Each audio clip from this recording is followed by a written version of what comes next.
오늘부터 한미 간 재협상이 시작됩니다. 도널드 트럼프 정부 출범 이후 보호주의 물결이 높아지고 있는 가운데 열리는 만큼 그 결과가 또 어떻게 될 것인가가 관심이 되고 있죠.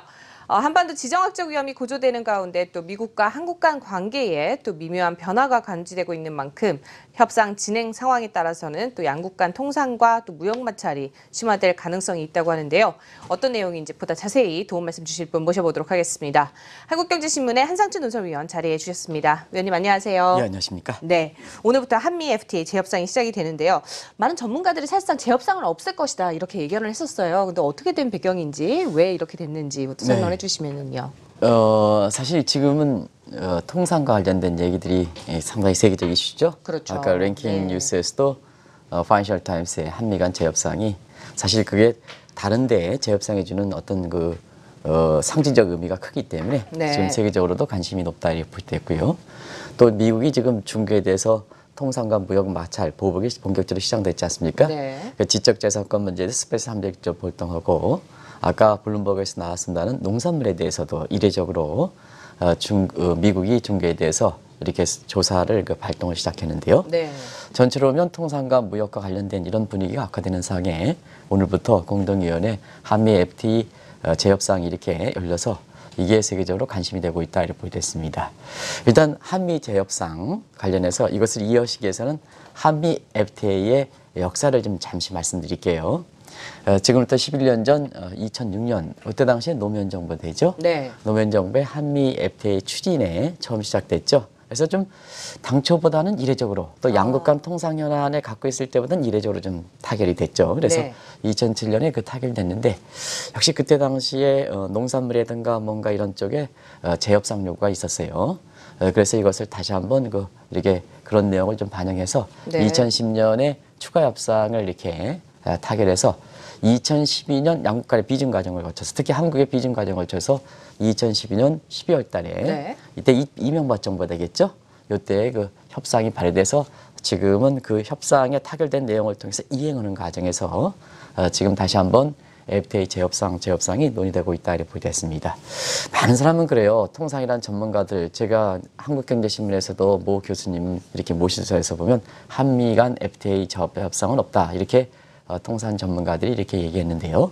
사실 그렇지 않습니다. 사회 규범이기 때문에 법 규범과 현실이 바뀌고 또 초기에 그 타결됐던 내용에 대해서 다른 쪽으로 나오면 사회 규범이기 때문에 언제든지 재협상 요구는 있다 이렇게 보게 됐습니다. 그래서 이런 부분이 본격적으로 재협상된 것은 지난번에 물론 재협상에 트럼프 정부가 출범하고 나서부터 보호주의를 강조하기 때문에 그런 쪽에 재협상이 있을 것이다 하는 얘기를 한국경제TV를 통해서도 제가 말씀드린 적이 있는데요. 네. 여기 결정적인 계기가 된 것은 역시 문재인 대통령과 트럼프 대통령과의 정상회담. 여기서 미국이 한미 대협상에 대해서 요구를 했죠. 그 분위기상 보면 어쩔 수 없이 수용될 수 있는 분위기다 이렇게 볼 때 있습니다. 그렇죠. 또 그때 당시 이해관계를 보면 대통령께서도 이 민감한 사항에 대해서 재협상에 대해서 요구를 하는 것이 당시의 분위기를 볼 때는 우리 국익정치 안에서 바람직한 판단이었지 않냐 생각합니다. 네. 그래서 양국 간의 실무급 협상을 해야 되거든요. 정상이 그렇죠. 이렇게 되면 실무급이 되거든요. 그래서 실무급이 3달간에 거쳐서 오늘부터 원래는 미국 측 요구를 보면 워싱턴으로부터 시작되려고 했었는데 우리 측 요구를 받아들여서 서울부터 시작됐다 이렇게 보겠습니다. 네. 근데 사실 우리 입장에서 보면 김현종 대표가 참석한 데 반해서 미국 입장에서는 지금 USTR의 미 무역대표부에 또 김현종 대표와 함께 버금될 수 있는 라이트 하이스죠. 이분이 참석을 해야 되는데요.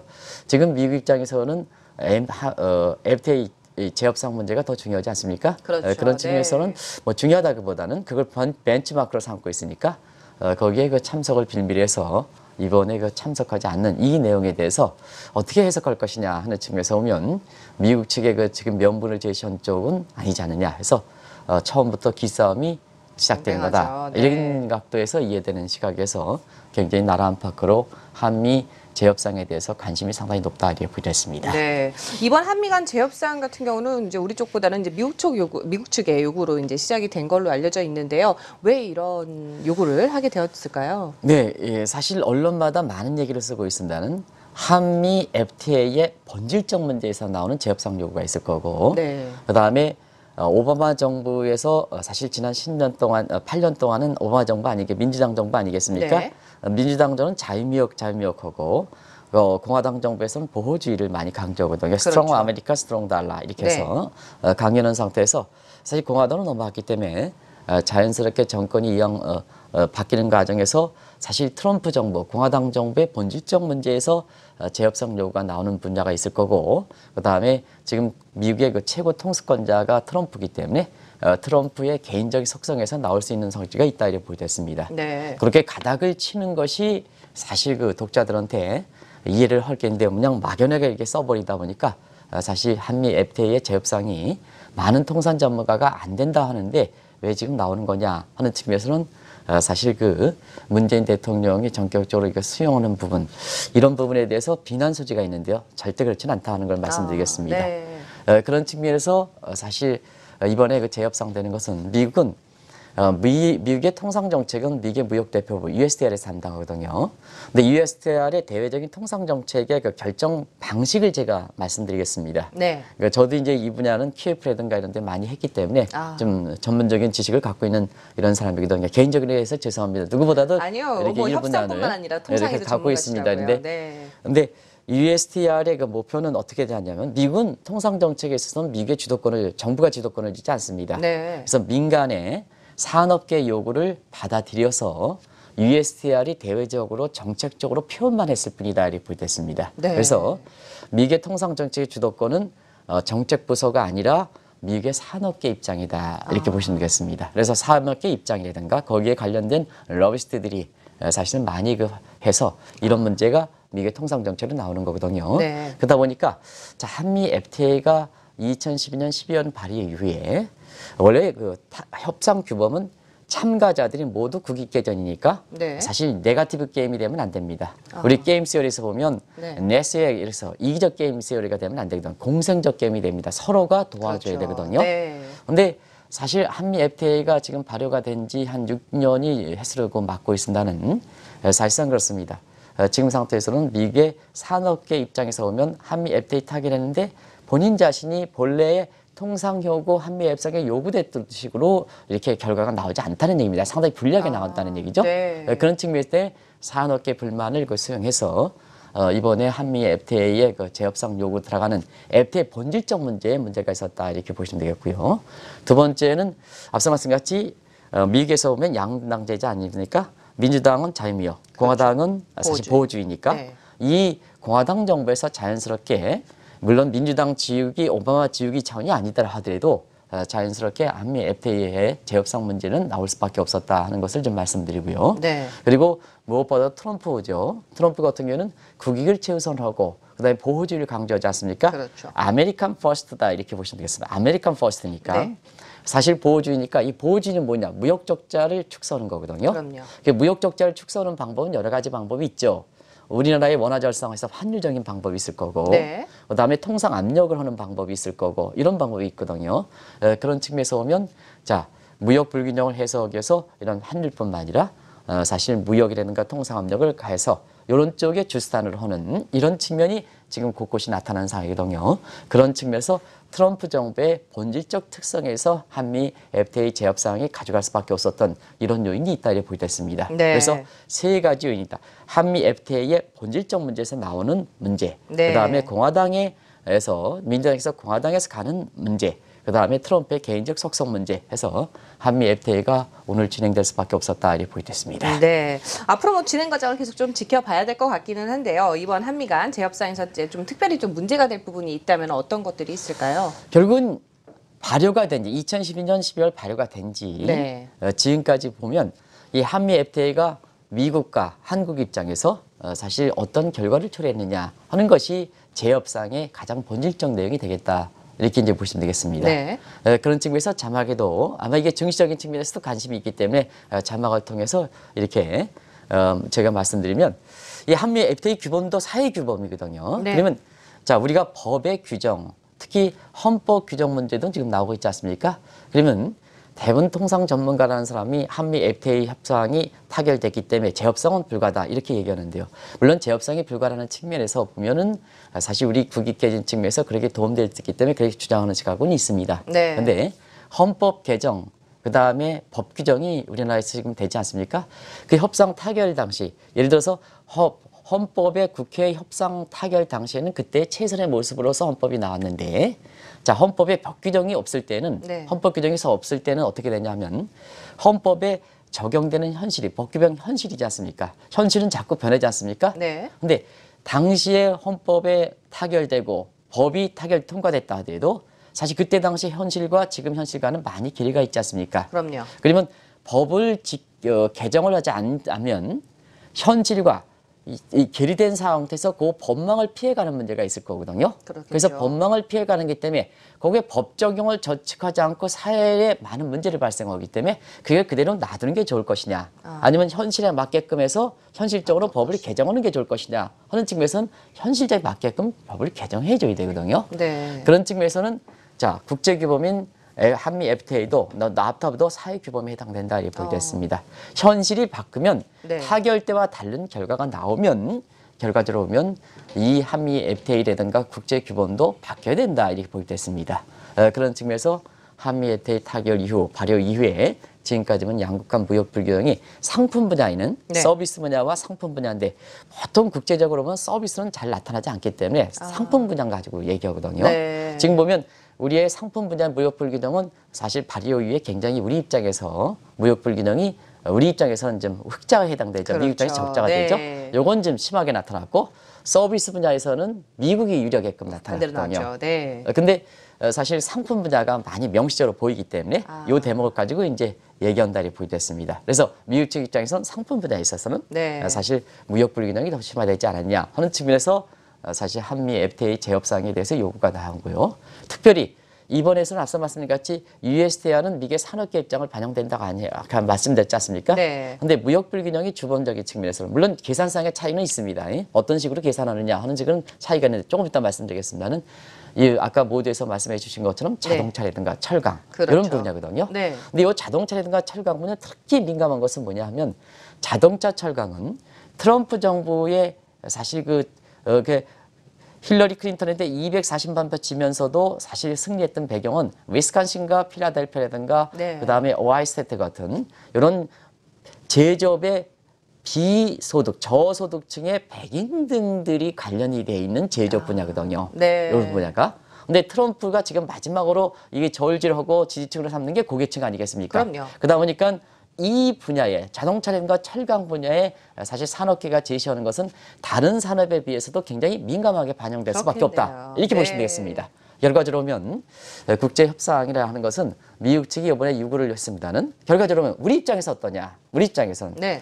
결국 국제규범은 우리나라와 다른 나라의 관계이기 때문에 서로 공생적으로 서로가 윈윈하는 게임이 가장 국제적으로 좋은 겁니다. 그럼요. 근데 재협상 요구가 들어온다 해서 우리가 재협상을 예를 들어서 문재인 대통령이라든가 아니면 우리가 그걸 수용하지 않는다. 수용 입장 불가다 하면 사실 그게 제대로 규범이 개정되지 않으면 이행되겠느냐 하는 문제. 첫 번째가 있을 거고 네. 두 번째는 이행된다 하더라도 굉장히 미국에서 흔쾌히 받아들일 수 있는 흔쾌히 요구하지 않는 환영받지 못한 거기 때문에 네. 다른 측면에서 우리가 불이익을 당할 가능성이 있다는 의미입니다. 예를 들어서 그렇겠죠. 한반도 지정학적 부분에서 이게 비협조로 나온다든가 하는 측면에서 자 한번 보겠습니다. 예를 들어서 지금 중국이 스페셜사 지적재산권 스페셜 두둑에 맞죠? 네. 그다음에 농산물 갖다 두둑에 맞죠? 시작이 되죠? 그게 왜 그러냐 하면 자 북한 문제 관련해서 미국이 요구했던 중국의 협조 사항에 대해서 협조를 지키지 않다 보니까 결국 많은 사람들이 군사 문제는 군사 문제, 경제 문제는 경제 문제, 무역 문제는 무역 문제, 정경분리 원칙이다 이렇게 하지만 그렇지는 않습니다. 국제관계라는 게 실리 추구를 위해서는 자 동원할 수 있는 수단 다 하는 거죠. 그럼요. 그러다 보니까 군사 문제에선 당신들이 요구를 안 해, 협조 안 해, 중국이 요구 안 해. 그러다 보니까 벌써부터 뭐냐 중국의 가장 아킬레스건이 불법 지적재산권 문제거든요. 그럼요. 이거 제대로 조사하겠다 네. 하는 문제가 들어가는 거예요. 스페셜 301조가 조당되는 거고 그다음에 사실 농산물 분야도 굉장히 중국 입장에서는 아킬레스건에 해당되거든요. 거기도 네. 협상돼서 되니까 아까 파이낸셜 타임스에서 보면 지금 미중 간에 그렇게 무역 마찰에서 보면 그렇죠. 중국이 더 타격을 받겠다 하는 얘기거든요. 네. 그런 측면에서 보면 뭐든지 국제 제협상 뭐 한미 FTA 협상이 많은 통상 전문가들이 불가다 이렇게 하면 잘못됐다. 왜냐? 모든 국제 무역이라는 거는 것은 서로 관계이기 때문에 네. 서로 윈윈하는 과정에서 그럼요. 윈윈하는 과정에서 이 재협상이 필요할 때는 양측에 미국이 요구할 때는 우리 입장에서도 검토할 필요가 있다. 그것이 보여주는 것이 이렇게 현 정부의 모습이 아닌가 이렇게 보고 있습니다. 네, 1차 나프타 재협상도 이제 끝이 났죠. 네, 그렇습니다. 그리고 또 이제 한미 지간 이제 재협상도 이제 사실상 이 내용을 좀 참고를 해보면 어느 정도 좀 예상을 해볼 수 있지 않을까 싶기도 한데요. 어떤가요? 네, 사실 그 한미 FTA 재협상 문제는 1차 나프타 재협상보다 늦게 이렇게 됐거든요. 네. 근데 미국 입장에서는 굉장히 빨리 가져가는 거죠. 그렇죠. 지금 뭐냐? 네. 한미 간 정상회담 이후에 바로 이렇게 이것이 나오다 보니까 굉장히 빨리 가져간다. 그러면 미국 측 입장에서는 사실 1차 나프타 재협상이 끝나자마자 한미 간의 재협상으로 바로 들어간다는 것은 그만큼 한미 재협상에 대해서 미국 측에서는 굉장히 의미를 두고 있다고 보게 됐습니다. 결과적으로 보면 이번에 한미 FTA 재협상에 대해서 자 우리가 보면 협상이라는 것은 협상의 스킬이 중요하거든요. 네. 그런 측면에서 보면 우리가 벤치마크를 미국의 우리가 백전 뭐죠? 그게 뭐냐? 백패. 아니면 백전백패. 네. 상대방을 이기면 우리가 이길 수 있는 분야거든요. 네. 옛날에 용어가 있는데요. 제가 얼핏 생각이 안 나서 네. 죄송합니다는. 그래서 나프타의 1차 재협상이 어떻게 끝나느냐.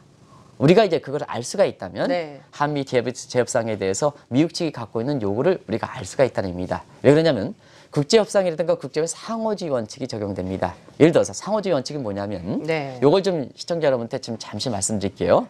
이 통상은 좀 다소 어렵기 때문에 제가 좀 잠시 설명이 말씀드릴게요. 필요하죠. 네. 그래서 예를 들어서 지금 시청자분께서 한국경제TV야 예를 들어서 다른 방송에서 오면 동일한 잣대로 해야 된다는 얘기입니다. 예를 들어서 한국경제TV에 이렇게 메리트를 줬으면 다른 방송도 KBS도 동일한 메리트를 주는 게 상호주의 원칙이다 이렇게 볼 때 있습니다. 네. 그런데 사실 한국경제TV 이런 잣대를 들이대고 방송을 해서 방송에 감독하시는 그렇게 우리나라에서 보면 우리나라는 뭐 방송위원회가 굉장히 평판이 좋습니다는 예를 들어서 방송을 관리하는 방송위원회가 한국경제TV에서는 동일한 상황에서 이런 잣대를 하고 네. 그다음에 다른 쪽에서는 다른 방송에 이런 잣대를 하면 이게 스파게티 볼 이펙트다 이런 표현을 쓰거든요. 우리가 보면 삶은 국수를 네. 공교롭게도 장애코랑 굉장히 관련이 있어요. 아, 그죠? 그럴까요? 그래서 네. 스파게티 볼이라는 건 삶은 국수를 사발에 넣으면 서로 엉키고 섞지 않습니까? 그렇죠. 그러면 방송에 감독하시는 분이 같은 방송에 이렇게 하는 한국경제 이런 잣대를 하고 KBS는 이런 잣대를 하면 네. 이건 뭐냐?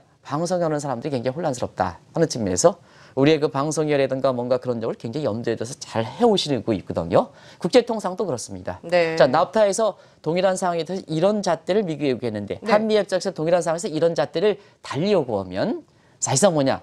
굉장히 국제통상 질서가 혼란스럽다 이렇게 보게 됐습니다. 네. 그래서 나프타에서 이러한 동일한 민감상에서 이러한 협상으로 얘기했다면 미국이 한미 재협상에 대해서도 이런 잣대를 요구할 수 있지 않느냐. 그러면 그렇겠네요. 우리가 보면 네. 이게 패를 알 수가 있다는 얘기죠. 그렇죠. 그런데 이런 것을 감안해서 자 국제협상에서는 그런 거 없습니다. 벤치마크에 본보기를 안 제공한다는 얘기입니다. 철저하게 비밀에 붙였습니다. 비밀에 붙였기 때문에 네. 지금 협상당이 잘 알려지지 않아서 사실상 우리 입장에서는 미국 측이 어떤 요구를 할 것이냐 하는 측면에서는 알려졌죠. 지금 패가 많이 알려지지 않은 두 가지 문제가 있지 않냐 생각합니다. 하나는 사실상 뭐냐 지금 분위기를 보면 한미 재협상 이렇게 재협상의 분위기를 본다면 네. 나프타 재협상의 분위기를 본다면 서로 공동적인 수평적 관계가 유지되지 못했습니다. 미국의 요구에서 캐나다라든가 멕시코가 방어 원격이 됐다. 그래서 그런 분위기도 이번에 한미 FTA도 그런 분위기가 되지 않겠느냐 이렇게 보고 있고요.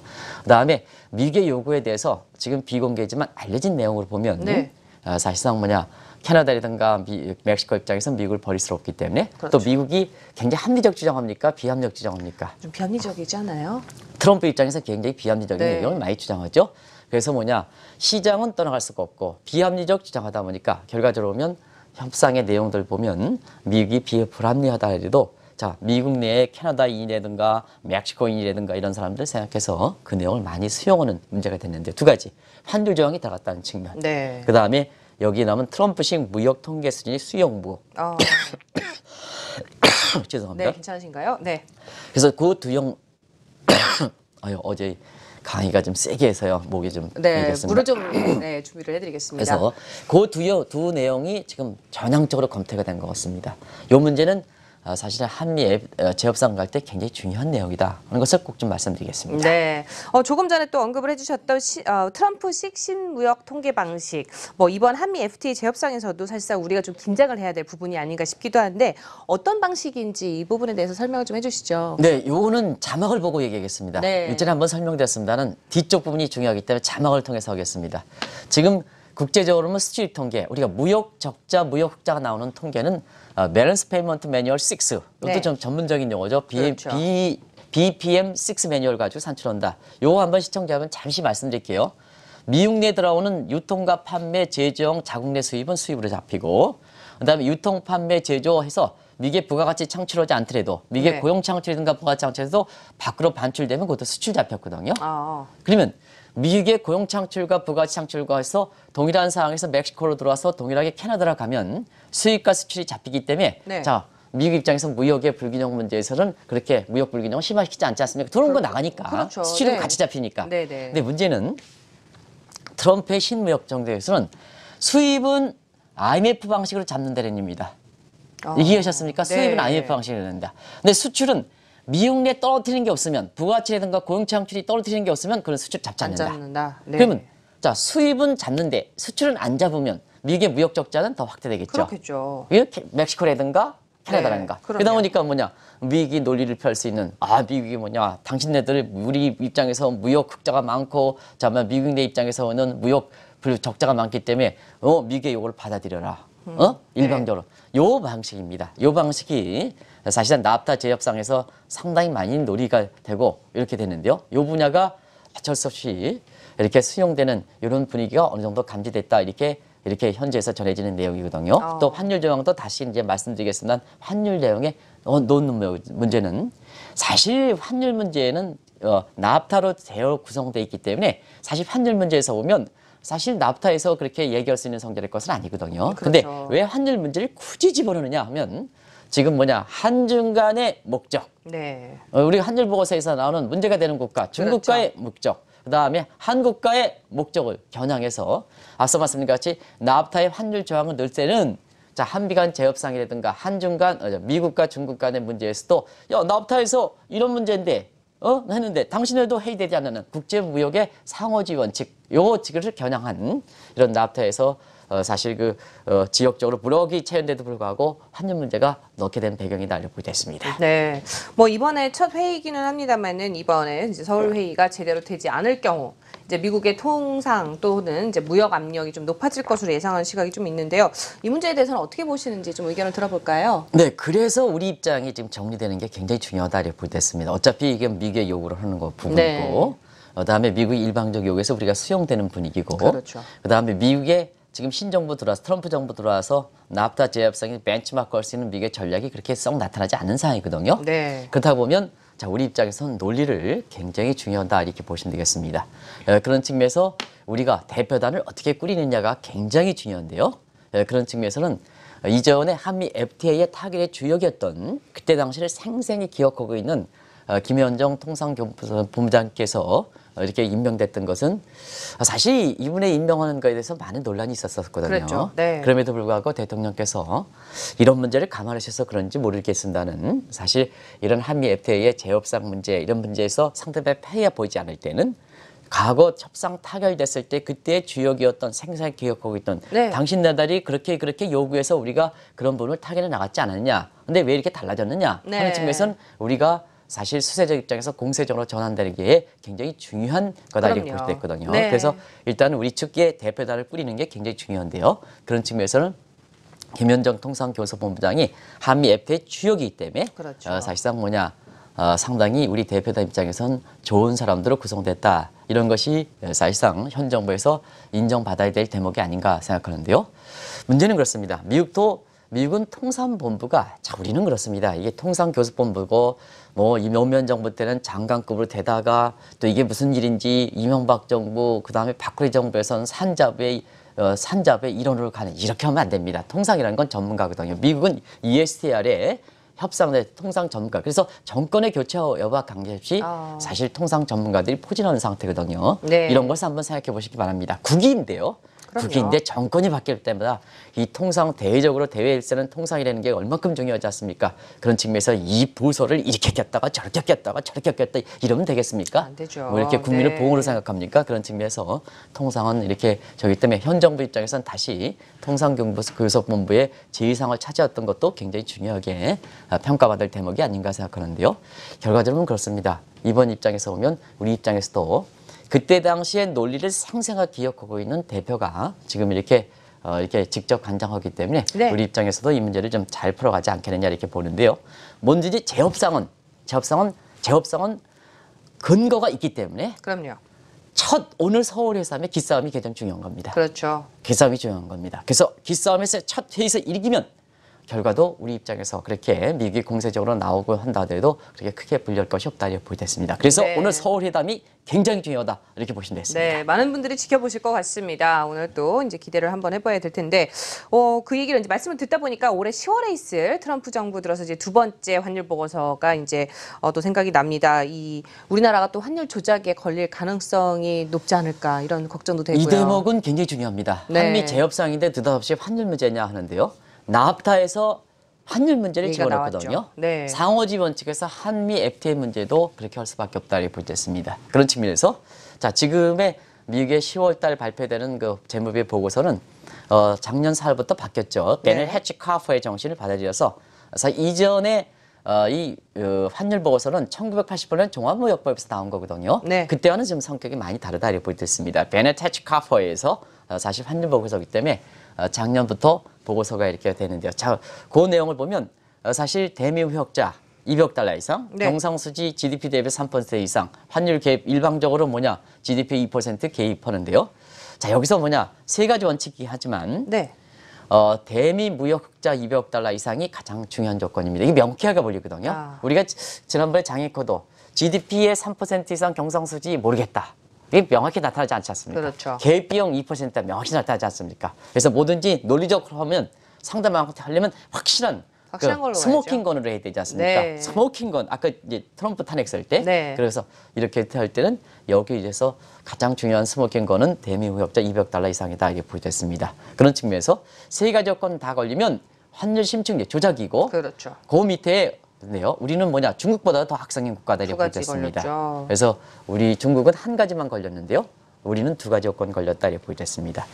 그런 뜻인데요. 문제는 이 세 가지 조건을 세 가지 걸면 조작국, 두 가지 걸리면 관찰. 이게 트럼프 정부에서는 그렇게 명확히 지키는 건 아니다. 왜냐? 네. 한 가지 조건 정의였던 중국 같은 경우는 작년 10월에도 심층 그렇죠. 관전 대상국에 했고 그 다음에 4월 달에도 관전 대상국이거든요. 그래서 트럼프는 마음대로식 정의다. 너무 마음대로 아닌가요? 마음대로가 이렇게 네. 됐습니다. 결과적으로 보면 한미 FTA의 그 재협상 문제에서 사실상 미국 입장에서 보면 사실 이런 대미 무역자 200억 달러 이상 철강과 자동차 분야에 이렇게 목적대로 물론 이제 시간이 갖고 되겠습니다는 이런 문제가 불력에 들어갈 때는 10월달 환율 보고에 있어서 환율에 나프타에 이렇게 넣었던 것을 끼워 넣었던 것을 바탕으로 해서 한국에 대해서는 상당 부분 지금 중국에 대해서 스페셜 함정을 발동하고 농산물 분야 일반 농산물에 관련된 일반법 301조도 발동하고 그다음에 경우에 따라서는 스페셜 301조도 발동한다는 이런 분위기를 볼 때는 사실 세 가지 요건 내에서 두 가지 요건만 걸렸다. 환율 조작 가능성이 벗어났다. 이렇게 넉넉고 일어난 상황은 아니지 않느냐 이렇게 보고 있습니다. 벌써부터 네. 양국 간에는 한미 간에도 이렇게 무역 불균형이 해소가 되지 못한다면 결국 환율 분야에 우리 측의 대폭 양수보 이게 1985년에 사실 미일 간의 무역 불균형을 시장기구로 이렇게 사실 조절하지 못하고 통상수단을 조절하지 못하다 보니까 결국 프라자 협정이 나왔지 않습니까? 프라자 네. 협정에서 엔화를 대폭적으로 절상시킨 거죠. 마찬가지로 원화를 대폭 절상시켜서 사실 이렇게 이 문제를 조정해야 되지 않느냐 하는 쪽에 한미 간 프라자 협정도 나오는 상태거든요. 네. 그런 상태에서는 환율 문제는 굉장히 주목하실 필요가 있다는 걸 말씀드리겠습니다. 네, 아무래도 우리 나름대로 또 철저한 준비가 좀 필요하지 않을까 싶어요. 어떤 대책들이 나오면 좋을까요? 시간이 다 됐죠? 그래서 네, 간략하게 또 간략하게 하면 들어보겠습니다. 미국과 한국이 대체로 보면 FTA든 뭐든 WTO 규범이든 한번 보면 타결하고 나서 네, 타결 이전에는 사실 많이 국민들의 의견이 개진하다가 타결되면 우리가 대외적으로 협상력을 가져가고 그다음에 우리의 위신을 치는 것은 타결하고 발효 단위에는 사실 문제를 제기하지 말아야 됩니다. 타결, 발효하고 나서 협상 이전에 국익을 개진할 때 여유가 있을 때 그때 이렇게 많은 계층의 요구를 해야지 발효가 나서 먼저 하면 그렇습니다. 그래서 뭐냐면 우리가 이제 뭐 이렇게 해서 민주주의라는 건 뭐냐면 자, 대통령이 뽑기 전에는 선거 과정에서 보수든 진보든 막 치고받는 게 좋습니다. 네. 근데 대통령이 일단 뽑고 나면 사실 그분이 합의거든요. 민주주의 합의니까 그분에 대해서 문재인 대통령에서 박수를 쳐주는 게 그게 민주주의에서 그럼요. 합의되거든요. 네. 마찬가지로 사실 우리가 그동안 이런 재협상 요구라든가 이게 많이 될 때는 발효가 됐는데도 불구하고 굉장히 항의가 많았기 때문에 그렇거든요. 그 항의는 이전해야 된다 하는 측면입니다. 네. 그러면 미국식 방식으로 미국식 반드시 좋은 건 아닙니다. 미국식 방식으로 발효 이전에 협상 타결 전에 뭐냐 어차피 이 협상 문제는 산업계라든가 기업이라든가 농민들의 입장을 반영하는 거거든요. 그래서 우리도 좀 통상에서 보면 주도력을 협상에서 보면 주도력을 정부가 가져가지 말고 미국과 마찬가지로 민간이 좀 주도하시는 모습, 주도하는 네. 모습 요 문제가 되고 타결이 됐으면 발효가 됐으면 사실 그 위에는 좀 지켜가는 모습 이런 것이 사실 국제적으로 보면 한국이 나이스한 국가다 이렇게 평가받거든요. 그렇겠죠. 네. 근데 협상 과정에서는 그렇게 문제가 되지 않다가 발효가 돼서 땅땅땅 두들기고 이게 발효가 됐는데 이제 뭐 국회 앞에서 항의, 서울역 광장에서 하면 국제적으로 보면 자 저게 발효가 시켰는데 타결을 시켰는데 왜 안 지키느냐 이런 문제에서 한국에 대한 이미지가 많이 개선시키는 이미지가 손상시키는 이런 문제가 되거든요. 그래서 두 가지만 말씀드리겠습니다. 네. 이번에 한미 재협상에서 보면 정부가 주도하지 말고 우리의 민간의 얘기를 폭넓게 농민들 지금 불만이 많겠죠. 그다음에 우리도 지금 관심이 되고 있는 철강과 자동차 분야 이 사람이 자 폭넓게 얘기를 좀 문재인 정부에서는 다른 정부와 좀 다른 모습을 좀 보여달라 하는 이런 쪽에서 좀 민간의 요구를 좀 이렇게 좀 많이 수용하고 그다음에 재협상에서 타결됐으면 국민들이 뭐냐 이걸 지켜주는 모습이 사실 우리의 국익이라든가 아니면 우리의 이렇게 대외적인 이미지를 개선시키는 데 굉장히 좋다 하는 것을 말씀드리겠습니다. 네, 오늘도 말씀 잘 들었습니다. 지금까지 한국경제신문의 한상진 논설위원과 함께했습니다. 고맙습니다. 네, 고맙습니다.